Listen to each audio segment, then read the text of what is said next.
수령액은 늘고 가입비는 줄고 3월부터 달라지는 주택연금, 이때부터 달라지나요? 네, 맞습니다. 금융위원회와 주택금융공사가요, 고령층의 자산이 과도하게 부동산에 묶여 있는 구조적 문제를 해결하기 위해서 주택연금 제도를 전면 개편했습니다. 그 개편안이 3월 1일부터 시행이 되는데요. 주택연금에 가입 중이시거나 아니면 가입을 고려하고 있는 분들은 꼼꼼히 살펴보시면 좋을 것 같습니다. 네, 자 그럼 어떻게 바뀌는지 하나하나 짚어보겠습니다. 첫 번째는요. 네, 주택연금 매달 받는 수령액이 늘어나는군요. 네, 이 불만 중에 하나가 뭐냐면요. 야, 집값은 억 단위인데 매달 받는 돈은 생각보다 너무 적다라는 겁니다. 이런 불만을 해소하기 위해서 지급구조 자체를 손질했습니다. 그래서 월 수령액이 전반적으로 오릅니다. 얼마가 오르냐? 3% 정도가 인상이 되는데요. 예를 들어서 설명드리겠습니다. 시가 5억 원 아파트고요. 가입 연령 70세 종신형 주택연금 가입이라고 하면은요. 기존 제도에서는 월 약 120만 원 안팎을 받았습니다. 그런데 개편 이후에는요. 월 130만 원에서 140만 원까지, 그러니까 매달 받는 돈이 10만 원에서 20만 원 가량 더 늘어납니다. 장기간 받을수록 이 차이는 더 커지기 마련이고요. 이게 월 10만 원에서 20만 원밖에 안 돼? 라고 생각하실 수 있겠지만 사실 주택연금은 짧게 쓰는 제도가 아닙니다. 네. 사망할 때까지 쓰는 거거든요. 사망할 때까지 평생 받는 거. 그래서 10년이면 수천만 원이고요. 20년이면 수령액 차이가 2천만 원, 많게는 4천만 원 이상 벌어지게 됩니다. 3월 이후로 가입하시는 분들부터 적용됩니다. 네. 또 취약 고령층은 수령액 우대가 더 있다던데요? 네, 그렇습니다. 저가 주택을 보유한 취약 고령층에게는 당연히 수령액 우대폭이 확대되는 방향으로 개편될 예정입니다. 자, 부부 중에 1인이 만약에 기초연금 수급자다. 이렇게 현행 기준으로 나오고 있습니다. 그러면서 1주택을 보유하고 있다. 네. 주택 시가는 2억 5천만 원이다라고 현행 기준을 제시하고 있고요. 월 약 9만 3천 원 정도의 수령액이 있습니다. 근데 개편안의 경우에는 주택 시가 1억 8천만 원 미만의 경우 월 약 12만 4천 원 가량의 수령액 우대가 적용되겠다, 이렇게 의견 드리겠습니다. 네, 자 주택연금 달라지는 부분 짚어보고 있습니다. 다음 건요. 가입비가 줄어요? 그렇습니다. 오. 이제 주택 연금이잖아요. 한 주택을 가지고 매달 연금처럼 받기 때문에 이제 정부가 지급을 보증하는 일종의 보장 상품입니다. 그래서 보증료, 이른바 가입비를 내야 합니다. 이 본인 부담인데요. 지금은 이제 주택 가격의 1.5%를 가입비로 내야 하는데 다음 달부터입니다. 3월 신규 가입자부터는 가입비가 낮아집니다. 1%로 낮아지기 때문에 현재 시가가 5억 원이다라고 하면 지금은 당장 가입한다라고 하면 5억 원에 이제 1.5%라고 하면 750만 원을 내야 하지만 다음 달부터는 500만 원, 한꺼번에 250만 원 더 이득을 보게 되는 거죠. 자, 이거 왜 시행하고 있느냐? 일단 초기 가입비의 어떤 부담, 허들을 좀 낮춰보자. 그리고 이제 주택연금 가입을 좀 유도하겠다라는 취지입니다. 여기서 또 한 가지 중요한 포인트가 있는데요. 초기 보증료 환급 기간을 기존 3년에서 5년으로 늘렸습니다. 이 뜻은 주택연금 가입 뒤 3년 이후에도 5년 안에만 계약을 취소할 경우에는 일정 기간까지 보증료 환급이 가능해진다라는 점입니다. 초기 부담 완화 측면에서 눈에 띄는 변화라고 할 수 있습니다. 네, 자 주택연금 이렇게 달라진다. 다음은요. 실거주 예외 조건 확대. 이건 무슨 얘기인가요? 저는 이 부분을 가장 눈여겨봤는데요. 주택연금 가입을 하려면 그 주택에 실제로 살고 있어야 합니다. 살고 있어야만 신청 자격이 있는 건데요.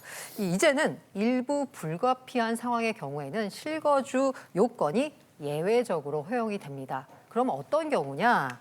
질병 치료 때문에 장기간 병원 생활을 하고 있을 때, 자녀를 돌보기 위해서 다른 집에 살고 있을 때, 혹은 노인주거복지시설 등 다른 시설에 입주한 경우, 이 경우에는요, 이 집에 살고 있지 않아도 주택연금 가입이 가능해집니다.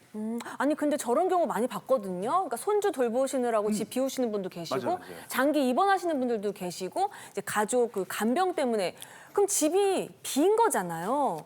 그럼 연금을 받는 상태에서 그 빈 집을 좀 이렇게 월세로 돌려서 그럼 이렇게 다른 수입을 또 쟁취할 수 있고 그러면 안 되나? 그럼 안 되나?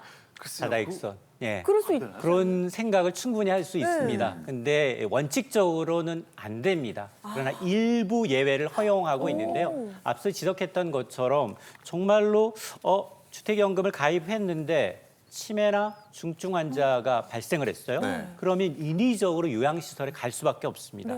이런 경우에 한해서 6개월 이상 입소를 하게 되면 집이 비어 있잖아요. 이 집을 한국주택금융공사의 사전에 허락을 받아야 됩니다. 사전에 승인을 받아서 한시적으로만 임대하는 것이 가능합니다. 그러니까 근데 조건이 굉장히 까다로워요. 왜냐? 아니 지금 매달 연금을 받고 있어서 그 주택은 분명히 정부 주택인데, 은행 주택인데 그거를 일부를 임대를 주는 건 괜찮지만 통임대를 줘버리게 된다면 나중에 완치되고 와서 살아야 할 집이기 때문에 조건부 임대. 그래서 보증부 월세와 같은 임대만 허용하는 건데요. 무엇보다 여기서 나온 이제 이 월세 임대 수익의 경우도 사용처가 정해져 있습니다. 딱 생활비, 요양비 등으로만 이제 노후 생계 목적으로만 사용해야 한다라는 이제 조건을 준수하셔야 합니다. 네. 자, 그럼 지금부터는 주택연금을 200% 활용할 수 있는 꿀팁 알아보겠습니다. 자, 주택 가격 산정 시 감정평가액으로 신청하라. 맞습니다. 주택연금을 언제 가입하면 좋으냐? 주택 가격이 가장 정점일 때 하는 게 좋습니다. 왜냐? 가입 시점에 주택 가격입니다. 그러면 그 주택 가격은 어떻게 결정되느냐? 두 가지 방식인데요. 하나가 바로 공시가격, 또 다른 하나가 감정평가액 기준으로 매기게 되는데 가입자 일상에서는 가능한 한 집값을 높게 평가받는 게 좋은데 공시지가, 감정평가액 어떤 것이 더 유리할까요? 공시지가보다는 감정평가액이 유리합니다.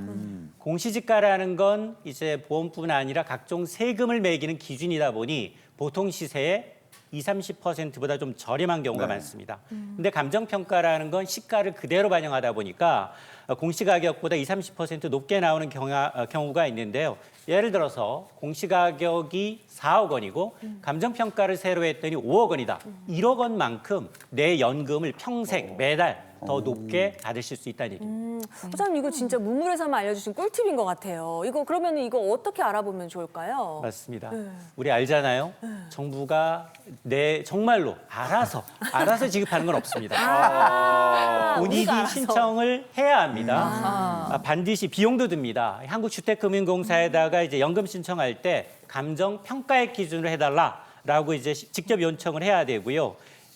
특히 이제 가입자가 직접 이제 감정평가사를 선임해서 평가를 받을 수가 있는데 이 수수료는 본인 부담입니다.